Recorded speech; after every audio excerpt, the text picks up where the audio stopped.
come right in. Come right on in. Good day to those of you who are online. Welcome to the Winner's Circle Lunch and Learn here at Hope Fellowship Church, the Victory Center. It is our monthly personal development time, and we are getting started. I want to thank those who are on site on today. Well, the question today, as we get better, is what is your superpower? That is what we're going to discuss on today. What is your superpower? All of us have one. I'm not asking you to be Superman or Wonder Woman or anything of that nature, but all of us have superpower that I want us to really, really tap into and to really, really understand. And so let's just kind of jump into that really, really quick. Let me pull up my notes. There we go. And then those of you who join us online, and we'll get your questions and comments as well. And so we appreciate you all so very, very much. Thank you. Let me know who you are. Let me know who you are. Put in the comments who you are and where you're from in the comments. What is your superpower? Well, the basic definition of a superpower is this. It is some extraordinary ability, some extraordinary competency, some extraordinary gift and skill. You know, in cartoons, we knew, they could fly, they could, Spider-Man, Superman, all of those kinds of things. But I believe that there are superpowers that have nothing to do with fantasy, that have nothing to do with fantasy. They actually have to do with some reality. And each one of us have our own superpower. And I want to give you my definition of superpower. My definition of your superpower, and it's very, very important for you to accept the fact that you have one, that you have one, and some of you are just, you're like Jesus gave one, one, another one, two, another one, five. Some of you have plenty of them, and I really want you to be aware of what yours is. So my definition of superpower, as soon as the Wi-Fi allows my notes to load, we can get into this. Let's see, there we go. That your superpower is a talent, an ability, a skill, a competency, or a knack that sets you apart. It's a talent, it's a skill, it's a competency, it's an ability, it is a knack that sets you apart. It not only sets you apart, it makes you, it separates you from everybody else like you. I'm not talking about, we all have different personalities. No, I am talking about a talent, a gift, a skill, a knack that sets you apart. And it is that thing that actually in your own way makes you not only different, but in your own way makes you elite. It makes you elite. It is a superpower that makes you elite. It is that thing that provides your elite level of productivity. It is that thing that provides your elite level of performance. It is that thing that potentially provides your elite level of productivity. It is that thing. It is that thing. Now, one of the couple of things that we need to learn about this whole issue of the superpower is this, that your superpower, first of all, has to be discovered. It has to be discovered. You might not know what it is. You might not know what it is, or you may not have known what it was for some time. If you've ever watched the any of the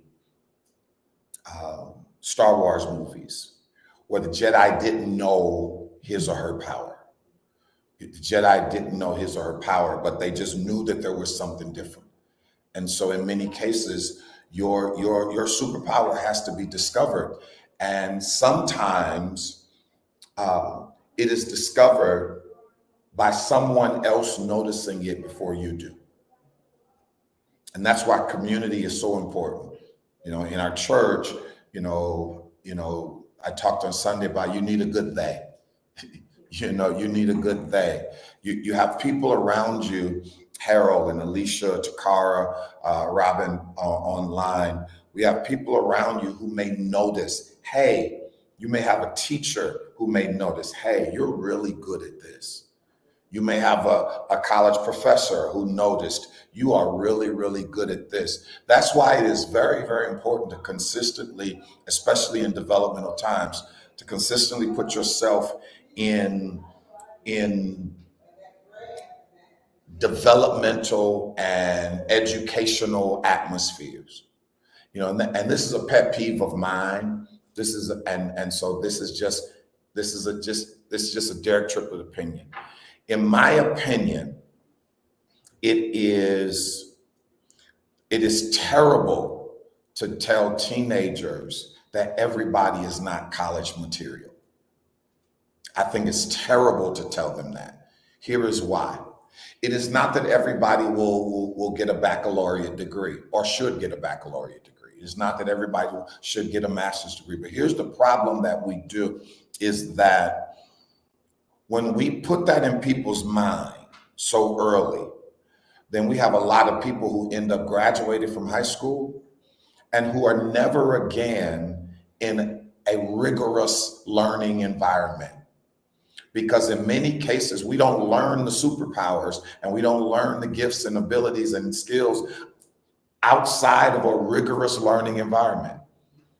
And whether it is a formal education situation or whether it is a mentoring situation, somebody's got to push you and in order for you to discover what's down there and what's in there that you didn't know. It's got to be discovered. It has got to be discovered. Your superpower sometimes is noticed by other people.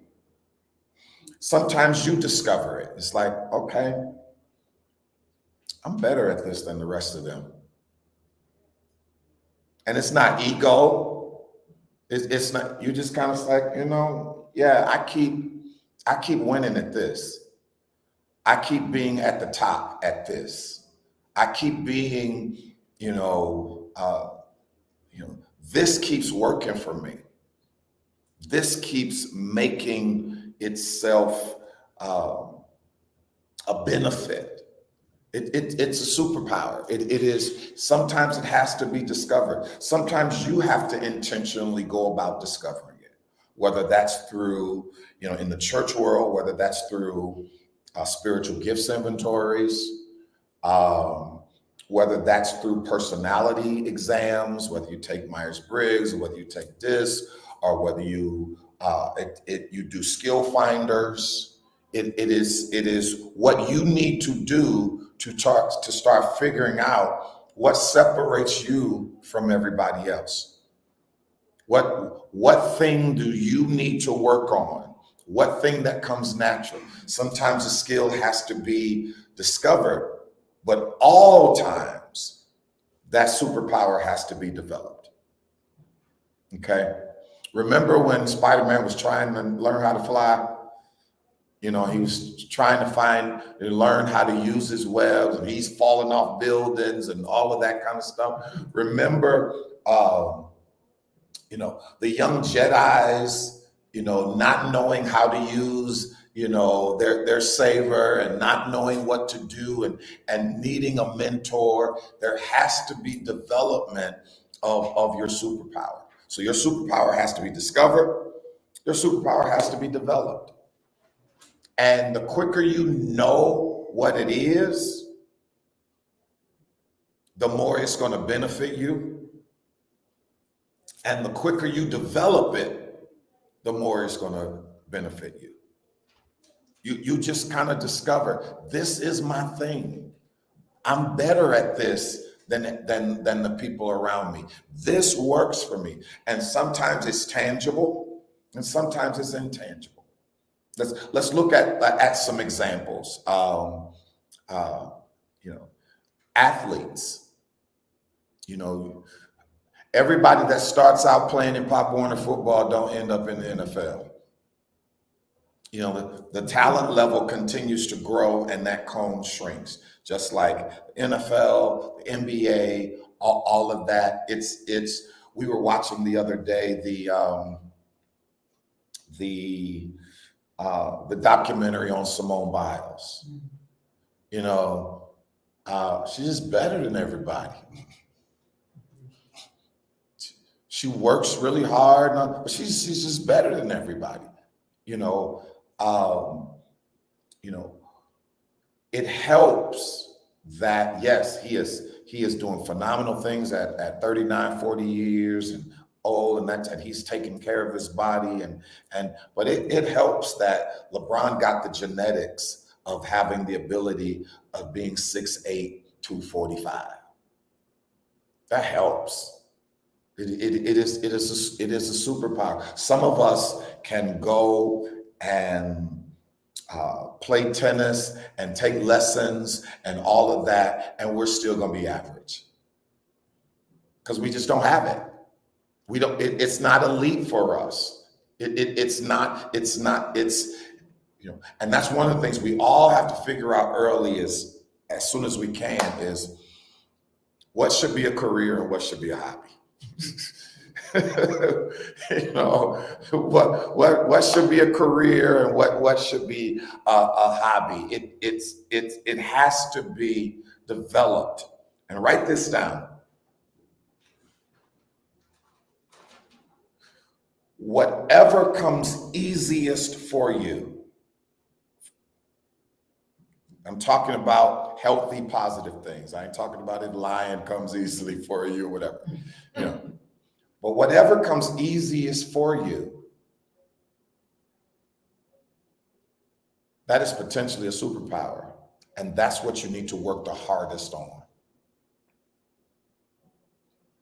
One of the reasons that that our superpowers don't get the outcomes that we want is that we haven't learned the discipline of working really, really hard at what comes easy for us. Working really, really hard at what comes easy. Because that is where you have the most potential to become elite. That is where you have the most potential to become elite. John Maxwell talks about the fact that on a scale of 1 to 10, 10 being the highest, that hard work, education, discipline, all of that, we're probably going to move 3 rungs in a lifetime. That we're going to max out going up 3. That you're not gonna go from a 2 to a 9. 2s don't reach 9. You're probably, he says, you work really, really hard, you're probably gonna go 3 levels. Well, if I started a 3 and work really, really hard, I become a 6. 6 is not elite. But if I start at a 6 and work really, really hard, then I become a 9. Now we talking. Now we talking. It is the discipline to work really, really hard at what comes easy. Now, if you're my age and older, that comes totally, that mentality is totally against how we were trained. We were trained to work really, really hard on our weaknesses and let our strengths be our strengths. Okay, that's how we, my age or older, that's how we were taught. Work really, really hard on your weaknesses. And then we were taught stuff like this, anything that comes easy ain't good. So we always tackled the stuff that was hard rather than working really, really, really hard to get better at the thing that comes easy for us. Does that make sense? So if Spider-Man has the ability to fly,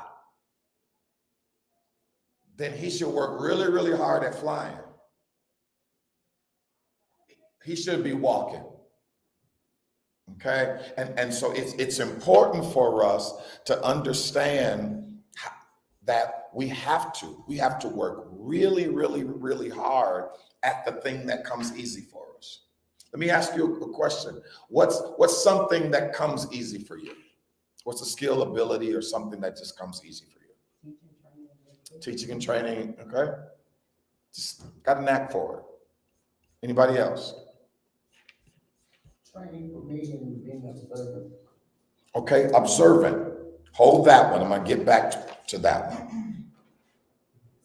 Somebody else? Anybody? Something that just comes natural for you. Mine would be motivational speaking. Okay. And breathing life into those that don't have that good self-esteem. Okay, so you're an encourager. You're an encourager. And while one of the things that we have to figure out is if our superpower can be monetized. If our superpower can be monetized. And especially now in today's in today's new landscape of opportunities to make money, we have to see, is this a superpower that can be monetized? So I discover it, I develop it, and then I figure out if I can monetize it. Now, every superpower won't be monetized. Okay, it won't be monetized. But sometimes what ends up happening, in order for our superpower to be monetized, especially when it's an intangible, Janny, you said you're very observant. Okay, that is a superpower that on the surface, it's like, wow, how do I make that a part of prosperity? But if you couple that with some other skills, then monetization is possible. Does that make sense? So let's take the person who is very analytical, comes into the room, 30 minutes into the conversation, okay, I got everything figured out. Okay, got everything figured out. That by itself may not be able to be monetized, but it is definitely a skill that can be useful in business. It's definitely a skill that can be useful in communications. It is definitely a skill that can be useful. So how do I now set myself apart with this intangible that can bring me tangible results? What is that? That it's it was a show. He was a writer. It's an older show, but he was a writer. He wrote, crime novels or something. And no, not that far back. Matlock. Matlock was a beast, though. My grandma. No, it's more recent than Matlock. but he wrote books, but he had a very analytical mind. So the police would take him when there was a crime and let him walk in and start figuring stuff out. Oh, yeah. Okay, not Columbo, but the same principle. Columbo was not y'all going way back. We got Matlock, Sherlock Holmes, and Columbo. Y'all going way back. Okay, but y'all get the point. Okay, there are intangible skills that are needed that may be able to be monetized. Like Monk, TJ. You know, Monk was one. He's not the one I'm thinking of, but it's another one. And they ended. As a matter of fact, he's on a show now. The Rookie, that guy. His previous show. And so the captain was a female, and he would write. It is critical that just because it's intangible doesn't mean that it can't be monetized. Okay. But the biggest issue that when we're talking about monetization, and maybe you can help us with this, Mhm. because for me, it almost comes naturally easy for me because that's my educational background. Mhm. But what concerns me most is I'm always saying, I'll do it. And then I find myself like, I'm doing all this work this week for free. Well, that's you. That's your problem. You're a helpaholic, and no. One of the things and it's tough. I get your point. One of the things it's tough for us is to force, especially in our community, is to require people to pay for our value. You know, and what's interesting is it's kind of counterproductive to pray that God would bless me when I keep giving away the tool that he gave me to financially bless me. It's like, okay, God, I need some more money. He said, okay, stop giving so much stuff away. You know, it is, Alicia says, I'm great at cooking and conversation. There are people who are great at cooking, and now, you know, they've decided whether they are an online chef, whether they are a meal prep person, but there are so many other opportunities. And ultimately, we have to figure out if we're willing to do the work that's necessary in order to monetize those intangibles, because it's there. Because you got to find that thing. You've got to, and it may change.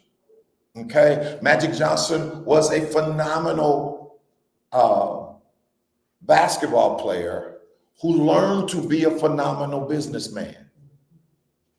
But in order to make deals and all of that, there's a certain amount of training and mentoring you got to have, but there's a certain amount of knack. There's a certain intangible you got to have. This is a good deal. This is a bad deal. This, I should invest in this. I shouldn't invest in that. There's a certain knack.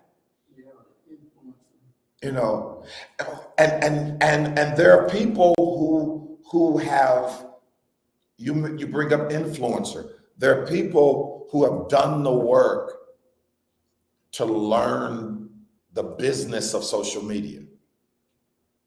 And because they've done the work to learn they know how to manipulate the algorithms. But that takes a lot of work. You have to study Google Analytics, and you have to go to Facebook school, and you have to do, if is Kev on stage hilarious? Not really. He's funny, but he's not hilarious. But he has figured this thing out. He has figured this internet thing out. And he has done the work to take his knack, his superpower. And so what he does is he doesn't try to be Kevin Hart. He doesn't try to be Chris Rock. He finds his niche, okay, and he drills down in his niche. That's genius. It takes a lot of work, but that is genius. It is interesting. Alicia says, I completely understand and struggle with some of the gifting instead of turning it into a business. One of my coaching trainers says this, that your talents, he says your talents are for you. Your talents are for you. Your giftings, your spiritual giftings, are to benefit other people. And so sometimes, Alicia, we have to separate what's a talent that God has given me. It still comes from God. Every good and perfect gift comes from God. It comes from God, but sometimes it comes from God through genetics. Sometimes, I didn't talk about this, but I think it's worth mentioning now.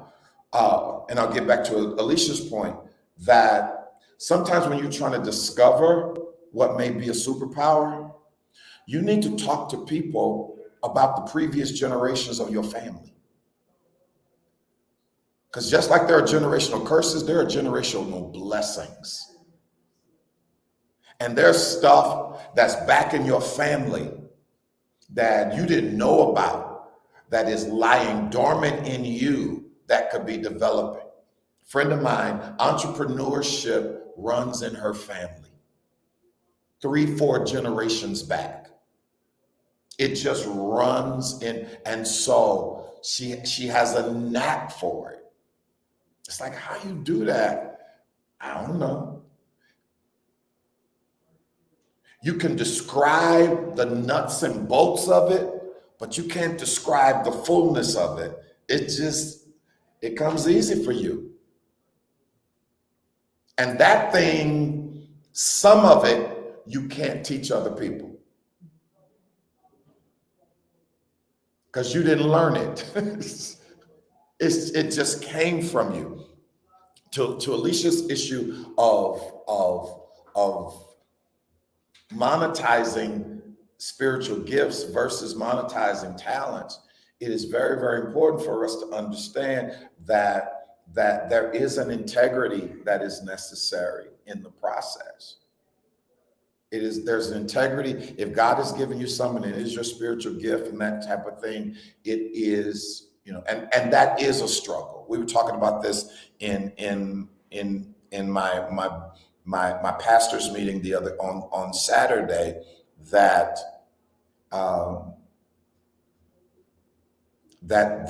I do struggle requiring people to pay me at the level that I should be paid.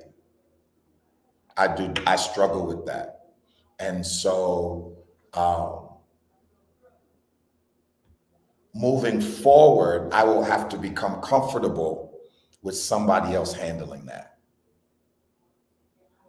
Otherwise, I'll continue to be taken advantage of. Okay, I'll continue to be taken advantage of. And so it is, if you don't force people to value you at the level, now you gotta be,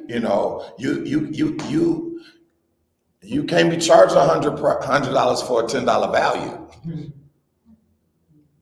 Okay, you gotta have your stuff, but by the same token, you can't keep letting people pay you $10 for a $100 value.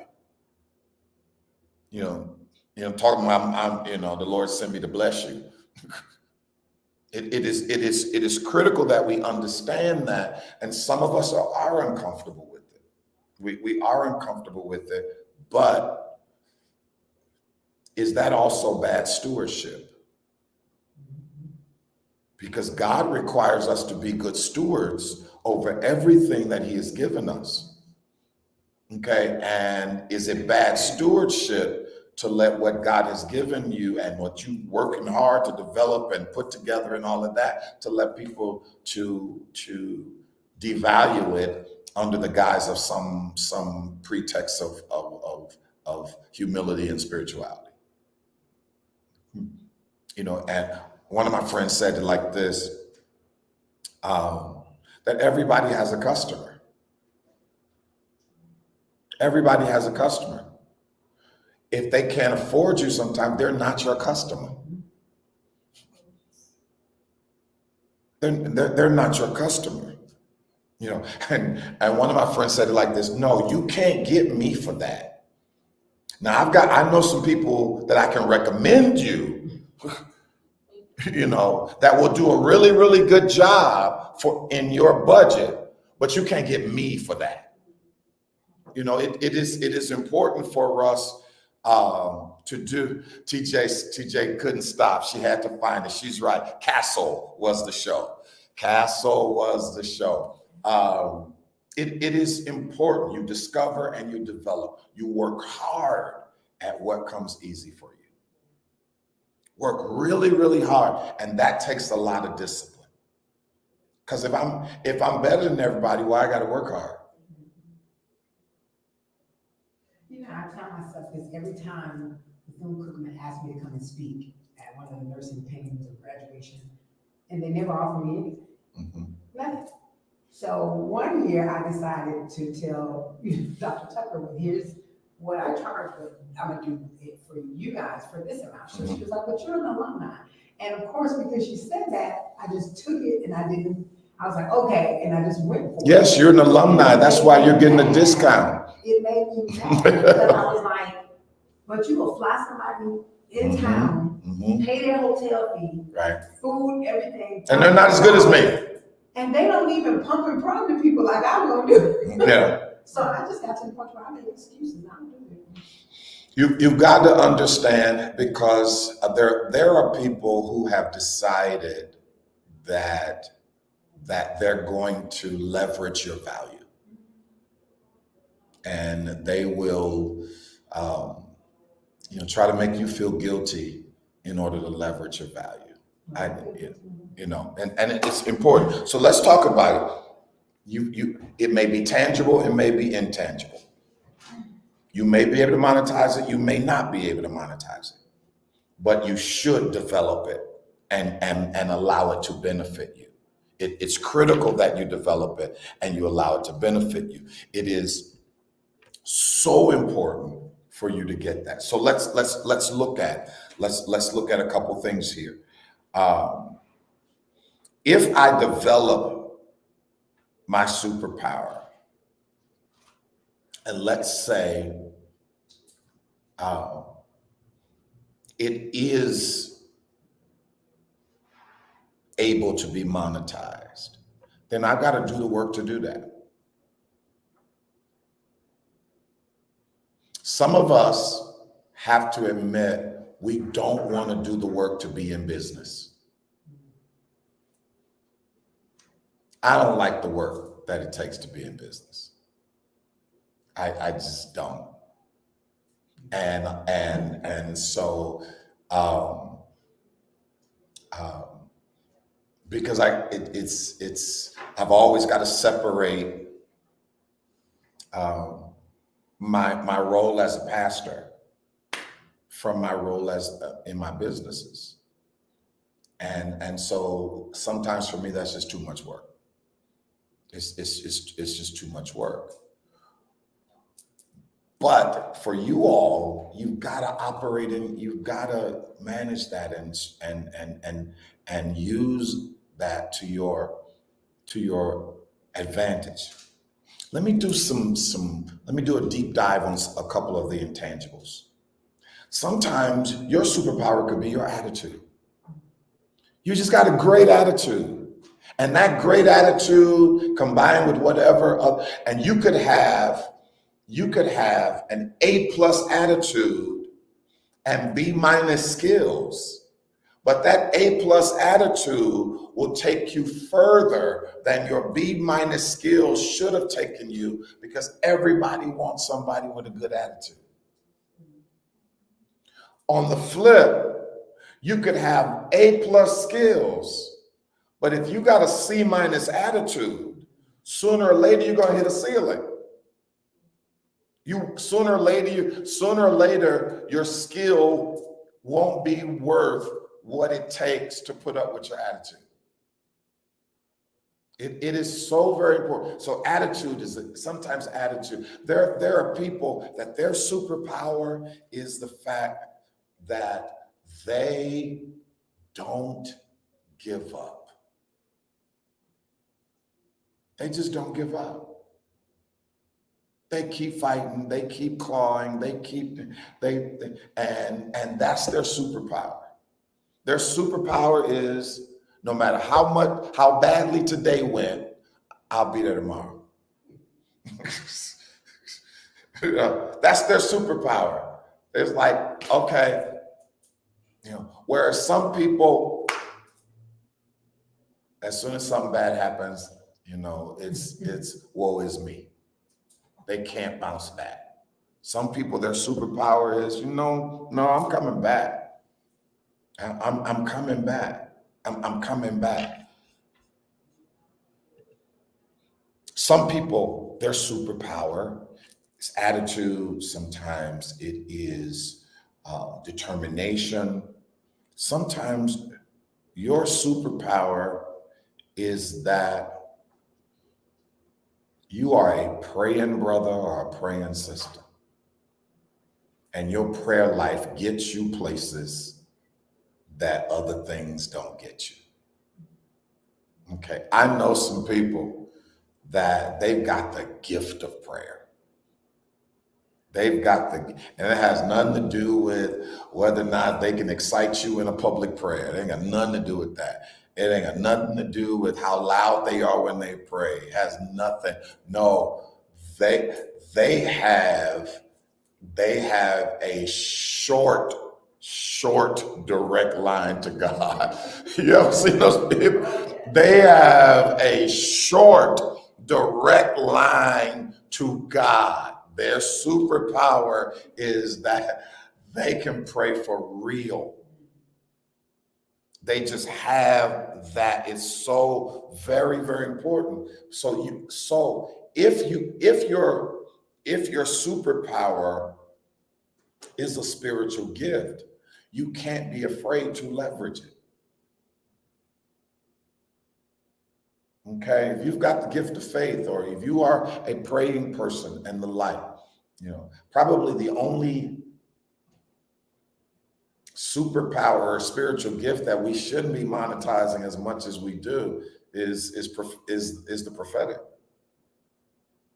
We've overdone that.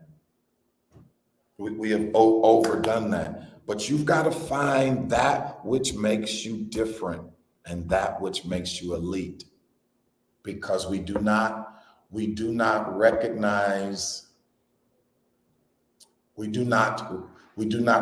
consistently recognize the people who just blend in. And it's not that you're trying to be better. It's just, you know, when you show up, it's better. And I'll be honest, I don't know where some of the people live who are online. I'll be honest, this culture that we live in doesn't handle that well, because we want everybody to be the same. Okay, we want everybody to be the same. It is critical that we understand, but we do need people who have a superpower. That's the beauty of the Avengers. Is all of them had different superpowers. All of them had different superpowers, because we're going to need all of them. Okay? You are blessed if your they, to go back to Sunday, if your they is the Avengers. Where you bring one superpower, somebody else brings another superpower, somebody else brings, and we all know what we do. Because we don't need Captain America trying to beat Hulk. Okay? We don't need the Hulk, trying to be Aquaman. We don't, no. Don't send Hulk in the water. We all have to be different. And one of the things that I am discovering even more as I get older, and this is why our country rejects it so much, and all of us in our own way can reject it.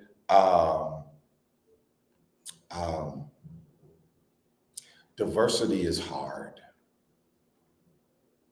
It's difficult.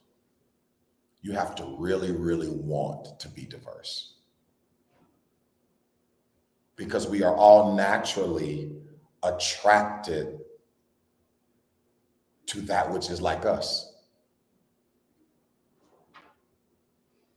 General statement, but in general, we're all attracted to that.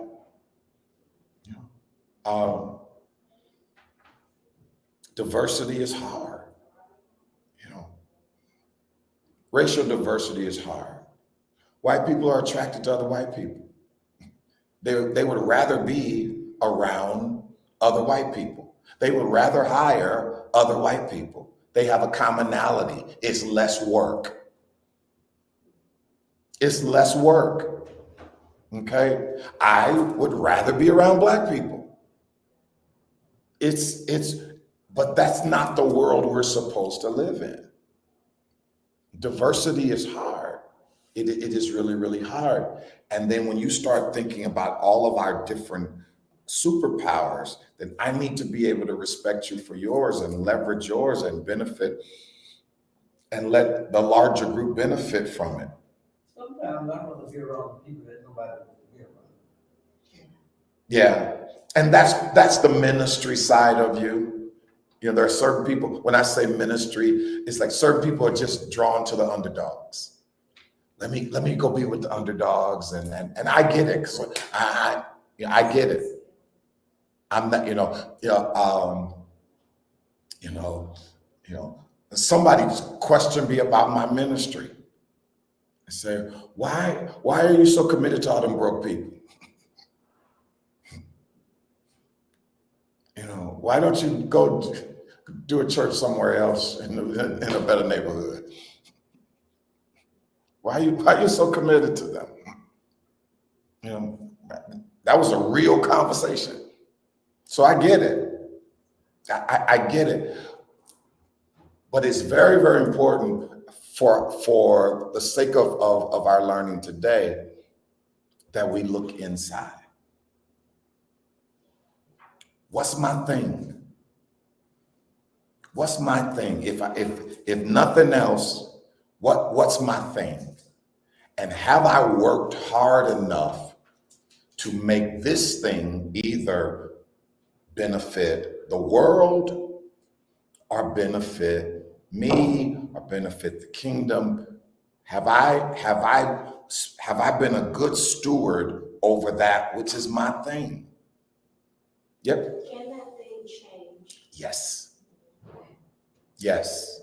And is it okay to keep that thing to yourself? Maybe work on it behind closed doors, you have your mentor. Absolutely. But it's something that stays with you. Is that Until it's ready. Until it's ready. Yeah. Until that moment or door. Yeah. We don't do enough behind the scenes work. We don't do as they call the unseen hours. We don't do enough in the unseen hours, because in many cases we are not,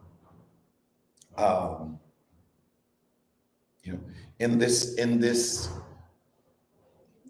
new culture where everything is an expose. See me, see me, see me, see me, see me. And so we hear a lot on social media about what people are going to do and not what they're doing. So yes, there are times that I need to just, I'm working on this. Athletic, professional athletes are a prime example. They can be working on something that they haven't tried in a game yet. They may not try it in a game for the entire season. They may not try it in the game for the entire season, but when they're practicing, they're working on it. Yeah, So it's like it's seeing you be seen without being seen. Right. They're doing it. If you watch, and it's also, especially for those of you who have multiple powers, you know, and just because I'm talking about your superpower. You can have multiple gifts, I'm talking about your that which makes you elite. If as I'm watching the USA basketball, I was watching yesterday, I got home and I cut on the end of USA versus Germany. And I was watching a guy who I've watched in the NBA over and over again. And the shots he was shooting for Germany, he does not shoot those shots on his NBA team because that's not what they need. Doesn't mean that he doesn't have the ability. That's not your role. And that is the other thing that we have to understand, that just because I have it doesn't mean I need to use it in all cases. That's not my role here. You know, in my profession, that's why it is very, very difficult for preachers to work together, because it's a shift of roles. Okay, you know, you know, in your church, you're Michael Jackson. When the rest of us get together, you are Tito. And it's time for you to be Tito. It's time for you to be Jackie. Play the bass. You not only, but if I have this desire that I gotta always be everything I am in every space I'm in, then we never get the Avengers.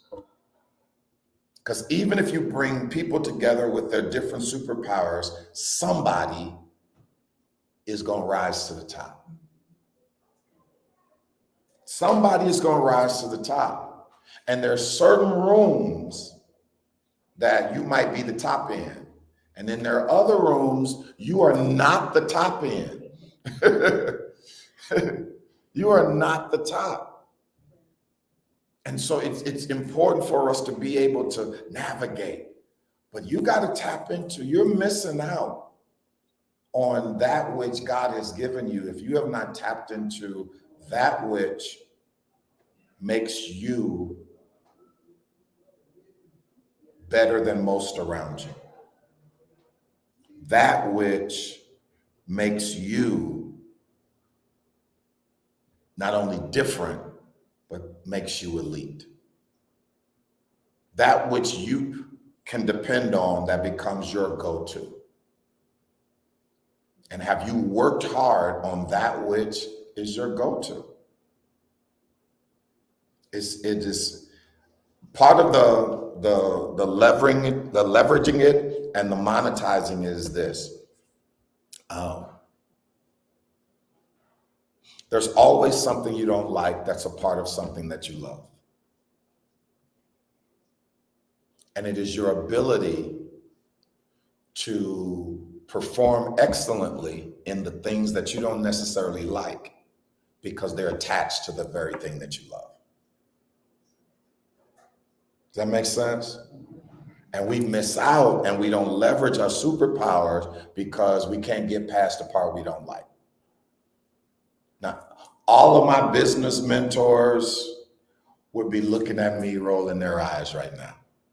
It's like, dude, this is what we've been telling you for 15 years. Another thing is, to your point, I love when you say you're outsourcing what you don't like to do. Yeah. So you don't have to run into that discussion. It doesn't make you feel some type of way. But I would also say, don't allow anyone to prostitute your gift. Without question. And Without question. That happens a lot, especially with your field. Mm-hmm. People just think, you know, you're God sent, Mm-hmm. so God doesn't get paid. Right. Yeah. And it just doesn't work that way. It makes you feel some type of way after you've given your all. Absolutely. So don't allow anyone in any field to prostitute your gift.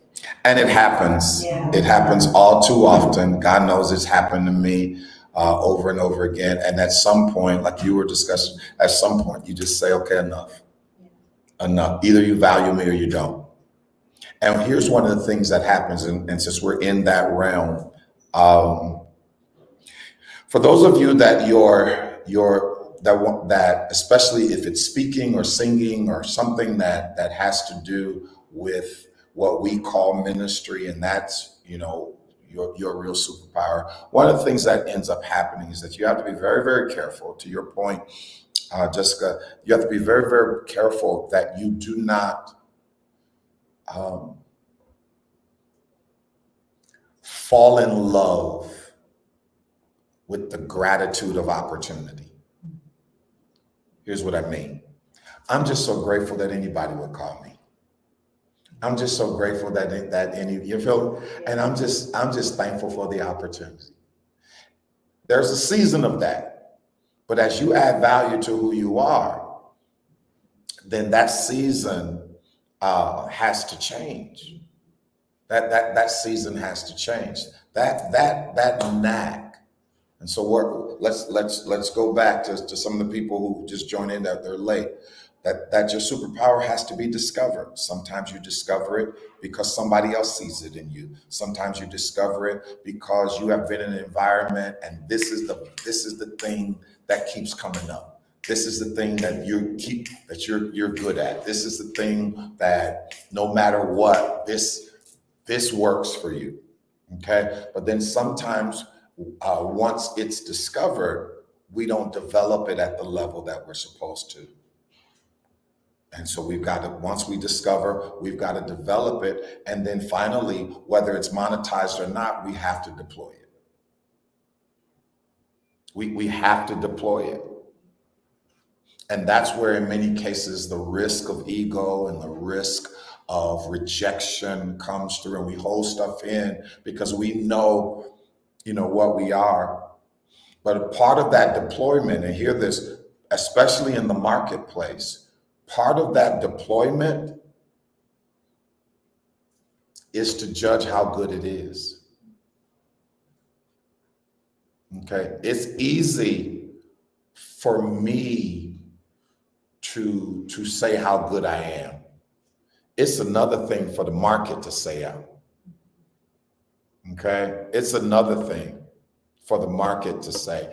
And what the market gives us in many cases is objective critique. Okay, you have the person who says,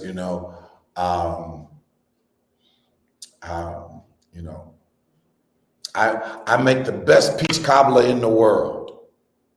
Well, I'm gonna need you to expand your world because this ain't the best. I'm gonna need your world to grow because I'm gonna need your world. This ain't the best in the world. Okay, and so it is that deployment that gives us, and we all benefit. So the last thing I'll say, we're out of time.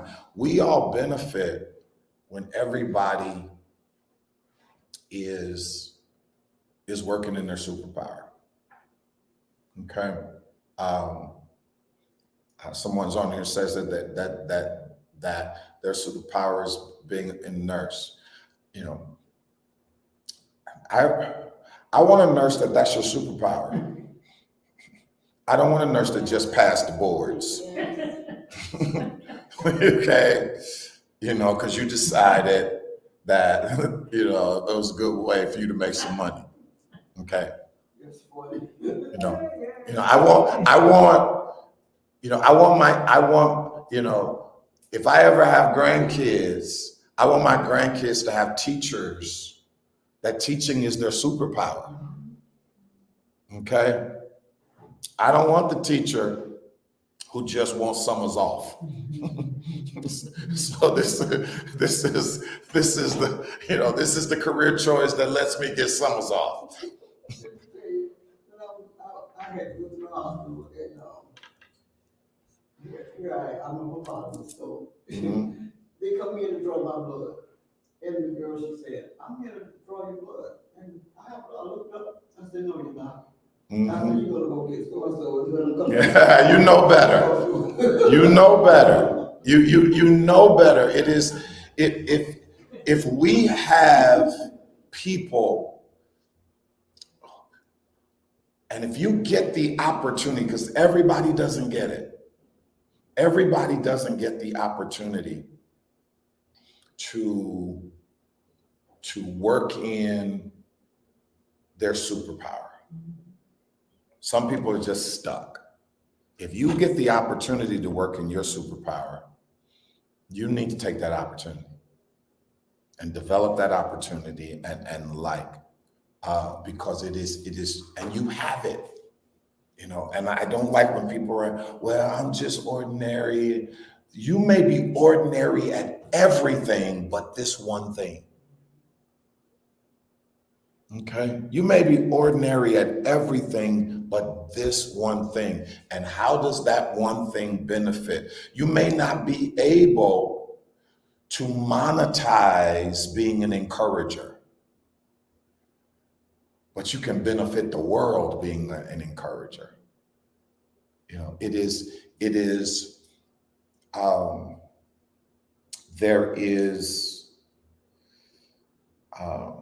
There's a book I just ordered. I can't remember the name, but it is a preacher that I've never heard of, from like the 20s or 30s. It's a preacher I've never heard of,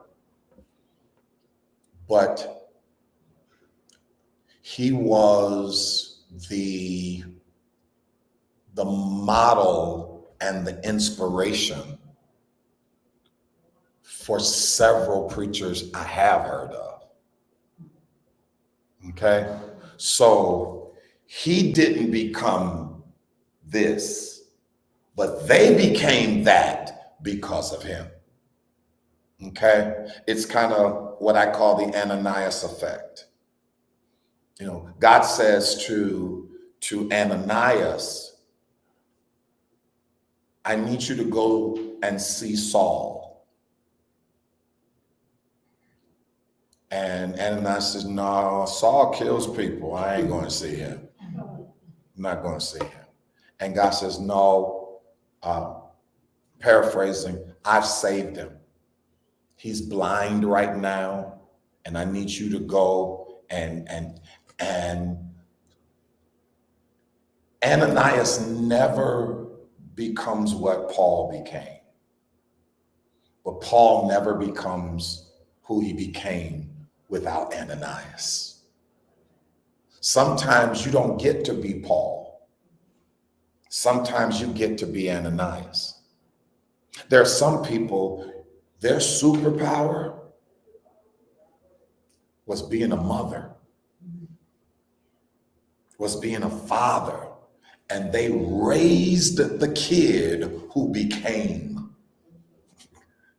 They poured into the kid who became. Some people, their superpowers, they are a coach.